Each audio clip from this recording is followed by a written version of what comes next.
राधे राधे। मेरा नाम कृष्ण कुमार शास्त्री है और मैं धौलपुर राजस्थान के एक छोटे से गांव से हूँ, जिसके गांव का नाम है वेरावती। मैं जब 2 साल का था तब मेरे को ये पोलियो हुआ था। तो पोलियो हो जाने के बाद बहुत इलाज हुआ, बहुत सारी प्रॉब्लम्स आई, लेकिन इलाज से मैं ठीक नहीं हो पाया पूरे। हालांकि फ़र्क पड़ा मगर इतना नहीं पड़ा। फिर मैंने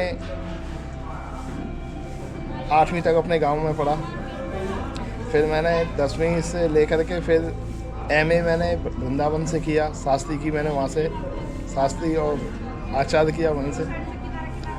फिर मैंने BHU से संस्कृत में एमफिल किया। इसके बाद कुछ मैंने देखा, मेरे इस दौरान मेरे पिताजी की डेथ हो गई 2018 में। तो कुछ घर वालों की, रिश्तेदारों की कुछ नज़रें बदली। इस कारण से मैं थोड़ा परेशान रहने लगा। तो मैंने सोचा कि कुछ ना कुछ कोशिश किया जाए। तो ये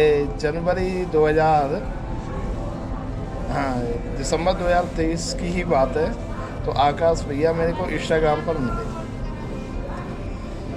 पर मिले। मैंने इनसे बात की, कांटेक्ट किया। इन्होंने कहा, इनका व्यवहार बहुत अच्छा लगा। इन्होंने कहा शास्त्री आप आइए, आपका मोस्ट वेलकम है, हम आपका सारा ख्याल रखेंगे, कोई दिक्कत नहीं है। तो इस तरीके से इनसे मेरी बात हुई। फिर मैं यहाँ पर 30 जनवरी को आया मैं यहाँ पर। और जब से मैं यहीं पर हूँ, सारा व्यवहार वगैरह सब चीज़ बहुत अच्छी है। सारी केयर करते हैं, देखभाल करते हैं, किसी भी चीज़ की कोई दिक्कत नहीं है।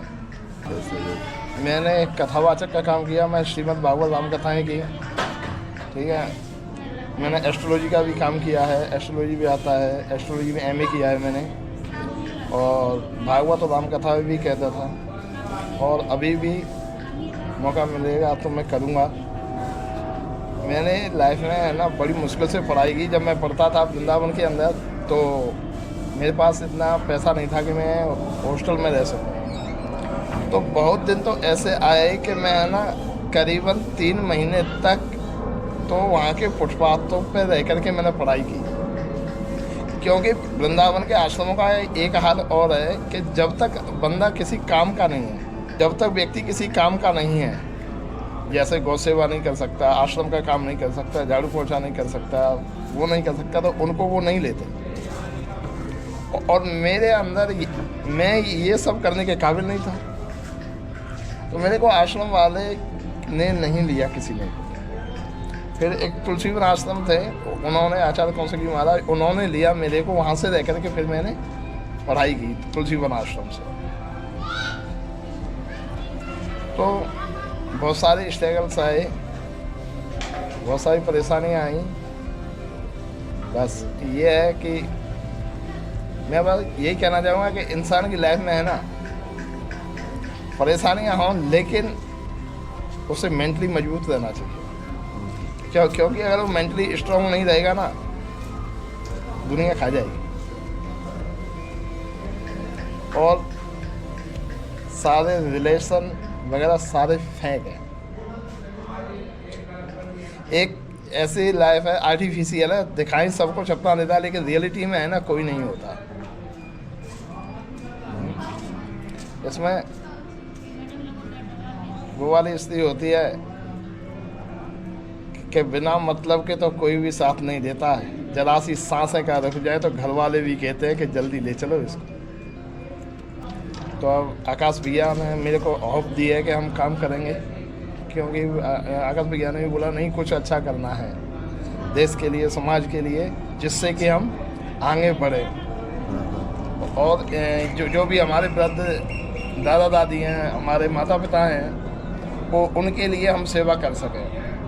और आगे जैसे हमारा एक गौशाला का प्लान है कि हम एक अच्छी गौशाला बनाएंगे, तो उसके आधार पर भी कोशिश कर रहे हैं। और कोशिश है कि लगभग हिंदुस्तान के अंदर हर स्टेट में हमारा एक आश्रम होना चाहिए, जिससे कि हमारे जितने भी माता पिता हैं, जितने भी वो हैं, असहाय हैं, परेशान हैं, उनको हम ठीक प्रकार से केयर कर सकें, उनको रख सकें, उनकी परेशानियों को समझ सकें, उनका इलाज कर सकें, उनको 2 वक्त की खाना भोजन करा सकें।